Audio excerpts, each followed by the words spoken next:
So this happened a few years ago, like 3 years possibly, and I just want to share this experience with you guys that I had an incident in my apartment, an active shooting actually. So yeah, let's just talk about it. And I'll just tell you a disclaimer that my drawings are horrible. So it was at 12 a.m. as you could say, and I was already sleeping. But this is so. Let me tell you what happened before I woke up or after I woke up. So I lived in an apartment complex, and I still live in these apartment complex still now. And let me show you a diagram of where the shooter was. Right there where I drew in the first place, that was where my auntie lived. That was the neighbors, and that's where my my friend's mom got shot. And that right there where I put out the circle, that's where the active shooter was. Um, but yeah, I was very scared at the time out there, and I still have this traumatization, like I said. But anyways, therefore, I was to actually, let's just say this. Rumors keep spreading that uh it was actually a teenager that killed his dad, but I know it was fake because I knew that uh one person lived there. So I don't really know what happened, but I know rumors can be fake. So I didn't actually believe it, and I didn't really care about that. So as you could say, so when there was my auntie right there in front of the perch after they heard the first shot. They thought it was a firework, but they thought it was like really close, and that's my uncle right there. And after the second shot, everyone ran and scram. Then if I wouldn't been, I would so thankful that my uncle pulled my auntie right in, and they locked the door and hide. And you know what you have to do in an event like that. So I was that's when I woke up hearing screaming sounds. And I don't know if it was from my dream, but I knew I heard screaming.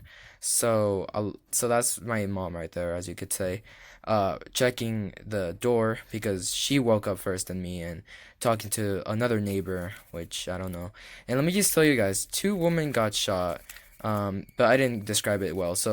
But they're alive right now. So I'm really thankful that the guy didn't really shoot them, and they didn't die. So um, I was that's when my auntie called us and told us to hide in the bathroom, and uh, because our apartment complex had no locks, not even in our room before they renovated. So that was the only choice, to go in the bathroom and hide. And yeah, I got a knife. So because I thought my life was at risk. Me and my mom were very scared of the situation that was going on, and I thought I was gonna die. I was really scared. So we stayed there in the bathroom for 15 minutes or more, but 15 minutes was a long time. Like it felt like hours in there and hours, and that's when we decided to pray to God and told him to for this situation to happen and that we would be okay. I'm sorry about that cross there, as you could say. But I was very scared at the moment, and I thought I was beginning to cry, but I was like, I had to calm down. Nothing is gonna happen unless we forgot to lock the front door. So that's when I started to get sleepy and all that stuff, and I was really confused at the time. And my dad knew about this because we called him and told him about the situation because he was living with us, and he was at Las Vegas, a negotiation and all that stuff.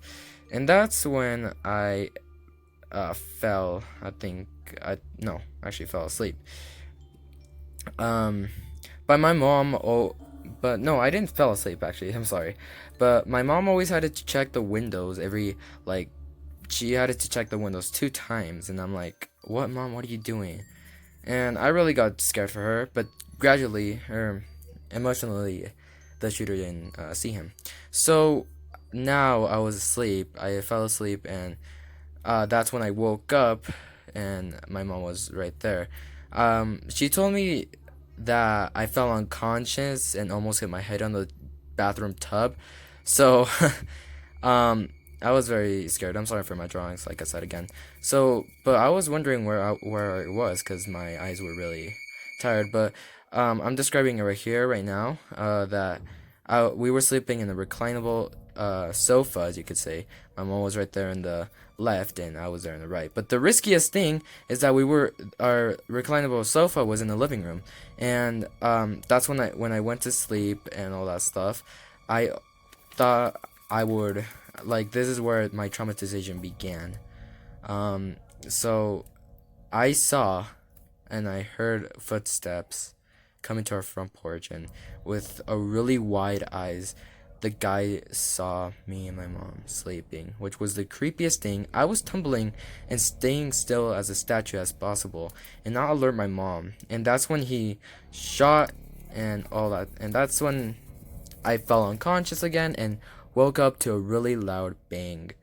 Um, that's when I thought I got when he shot, and I was very like I thought I was gonna die because first of all I heard ringing in my ears and I was really shocked.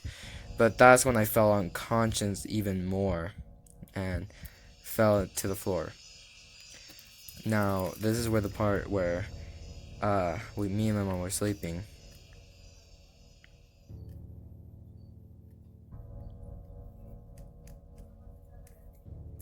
So it was 6:59, and this big boom explosion, like a very big boom that I knew it wasn't a firework. That's when my mom jumped out of the reclining seat. Oh, I forgot to edit that out. My tripod fell. I'm sorry for that. But I'm sorry if my tripod fell. I was very tired of editing, so uh, anyways, that's when my mom jumped out of the reclinable seating and checked through the window. I was like shocked. I heard it too. I don't even know what. And I was questioning myself what happened. And again, I didn't know what was going on. Let me just tell you this. I was a very dramatic kid back then, but I knew I should have been dramatic of the situation. Anyways, I regret this decision because when I opened the door, I saw SWAT teams with guns and with heavier guns, and keep repeating Mike Schmidt, mental health assistant. I don't even know, but I keep hearing that forever and ever, and I was very confused. Who the hell was Mike Schmidt? And I don't know. There was a lot of stuff happening that I didn't even know, and I'm making this video short because I don't even know about the situation anymore because this was 3 years ago. Now, I still heard the big booms and the loud explosions, and I was very, very, very unconscious because I keep hearing that stupid loud boom and saying Mike Schmidt and all that stuff, which I was very uncomfortable. Now, I kept trying to sleep and sleep until I finally sleep, until 8 a.m. in the morning. My auntie called saying that everything was fine, everything was okay, that I can come out of my apartment. So I was very shocked after I opened the door. Let's just say there was like boxes scattered around me, police tape all over around. The light, the light was shot, and that's when I realized the time where the guy was seeing me or watching me and my mom sleep was gone, and he didn't shoot one of us. He shot the light, and I was like, oh my goodness. And that's when the police saw us and questioned about us if we were okay and checking everything out, and that's when the event stopped. And let me just tell you the details: that the door was like jammed, and where the active shooter's door was jammed, everything was like destroyed in our apartment complex. So we had to not move out, but we had to go because they had to redo something.